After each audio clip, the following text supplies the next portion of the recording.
Hi friends, या गरमीतून दुपारच्या जेवणासाठी सर्वोत्तम पर्याय म्हणजे आपलं वरणफळ, ज्याला चाकोल्या किंवा डाळ ढोकळे असेही म्हणतात.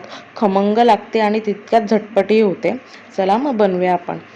अर्धी वाटी मूग डाळ आणि अर्धी वाटी तूर डाळ 3 वेळा स्वच्छ धुवून घेऊन त्याच्यामध्ये बारीक चिरलेला टॅमॅटो आणि धुतलेले शेंगदाणे घालायचे. 4 ते 5 शिट्या घ्यायच्यात आपल्याला मध्यम आचेवर. शिट्या होईपर्यंत आपण ढोकळीची तयारी करूया. 1 वाटी गव्हाचं पीठ, हळद, लाल तिखट, गरम मसाला, धना जिरा पावडर, चवीनुसार मीठ आणि त्याच्यामध्ये थोडंसं चिमूटभर हिंग टाकून आपल्याला पाणी घालून व्यवस्थित मळून घ्यायचं आहे. चपातीसारखंच मळायचं आहे, जास्त घट्ट नाही, जास्त सैल नाही. आपण हे झाकून ठेवूया 10 मिनटं. आपलं कुकर थंड झाल्यानंतर कुकर नॉर्मल थंड होऊन द्यायचं आहे. डाळ छान शिजते त्यामुळे. ही डाळ मस्तपैकी घोटून घ्यायची आहे. रवीने घोटून घेतल्यानंतर त्याच्यामध्ये पाणी ॲडजस्ट करायचं आहे. आपल्याला जेवढं थिकनेस पाहिजे डाळीचा त्याप्रमाणे पाणी ॲडजस्ट करायचं आहे. आता फोडणीसाठी मी कढईमध्ये तेलामध्ये आपण नेहमीप्रमाणे राई आणि जिऱ्याची फोडणी, त्याच्याबरोबर चिमूटभर हिंग, कढीपत्ता आणि बारीक चिरलेलं लसूण वापरलेलं आहे मी.